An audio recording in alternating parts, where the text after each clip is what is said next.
ప్రభునందు ప్రియులారా, మీ అందరికీ ప్రభు అయిన యేసుక్రీస్తు నామమున శుభములు. నేటి ధ్యానం కొరకు అపోస్తలుడైన పౌలు ఎఫెసీయులకు రాసిన పత్రిక 4వ అధ్యాయం 30వ వచనాన్ని చదువుకుందాం. దేవుని పరిశుద్ధాత్మను దుఃఖపరచకుడి, విమోచన దినము వరకు ఆయన యందు మీరు ముద్రింపబడి ఉన్నారు. పరిశుద్ధాత్మ ముద్ర చేయు పనిని గురించి మనం ధ్యానిస్తున్నాం. ఇప్పటికే పరిశుద్ధాత్మ ముద్ర ద్వారా మనకు కలిగే 2 ప్రయోజనాలను మీ ముందు ఉంచాను. నేటి వీడియోలో 3వ ప్రయోజనమైనటువంటి మనలను విడిపించు ముద్ర అనే అంశాన్ని ధ్యానం చేద్దాం.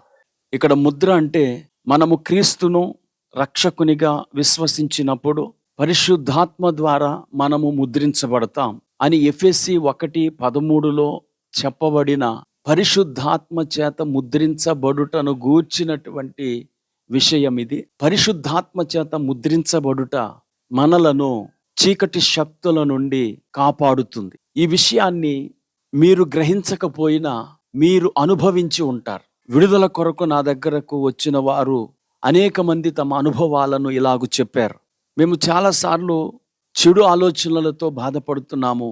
అయితే ఆ చెడు ఆలోచనలు ఒక పీరియడ్ ఆఫ్ టైంలోనే ఉంటున్నాయి, మళ్ళీ మామూలు అయిపోతున్నాం. ఆత్మహత్య ఆలోచనల చేత బాధపడుతున్నాం, కానీ కొద్ది రోజుల తర్వాత మామూలు అయిపోతున్నాం. ఇలాగ అనేక మంది బాధించబడుట, విడిపించబడుట అనే విషయాన్ని నా దగ్గర ప్రస్తావించారు. అలా ఎందుకు జరుగుతుంది? సాతానుడు మనలను శోధించటానికి వస్తాడు.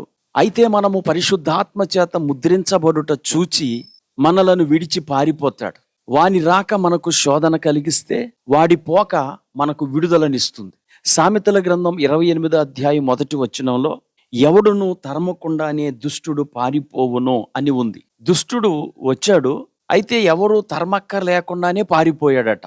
ఎందుకు వచ్చినట్లు, ఎందుకు పారిపోయినట్లు? శోధించటానికి, బాధించటానికి, నశింప చేయటానికి వచ్చాడు, అయితే పారిపోయాడు. ఎందుకు పారిపోయాడంటే మనము ముద్రించబడుట చూచి పారిపోయాడు. ప్రియులారా, ఈ విధమైనటువంటి విడుదల కొన్నిసార్లు మీరు ప్రార్థన చేయకుండానే జరిగింది. ఎవరు మీకోసం ప్రార్థన చేయకుండానే జరుగుతుంది.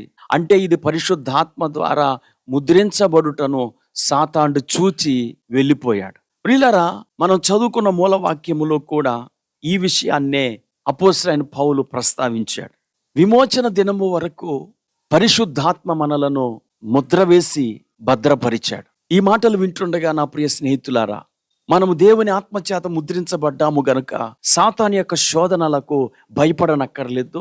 వేచి ఉండండి, ప్రభువునందు విశ్వాసముతో ప్రార్థించండి. తప్పకుండా మీరు మంచి రోజులను చూస్తారు. ప్రార్థన చేసుకుందాం. కృపా కనికరం కలిగిన మా తండ్రి, నీకు వందనాలు. ఇంతవరకు నీ వాక్యం ద్వారా మాతో మాట్లాడావు. పరిశుద్ధాత్మ ముద్ర మమ్మలను విడిపిస్తుంది అని మాట్లాడారు. ఈ మాటలు వింటున్న ప్రతి వీక్షకుడు నీ విడుదలను పొందుకునే కృప దయచేయమని యేసుక్రీస్తు నామములో ప్రార్థించి వేడుకుంటున్నాం తండ్రి. ఆమేన్.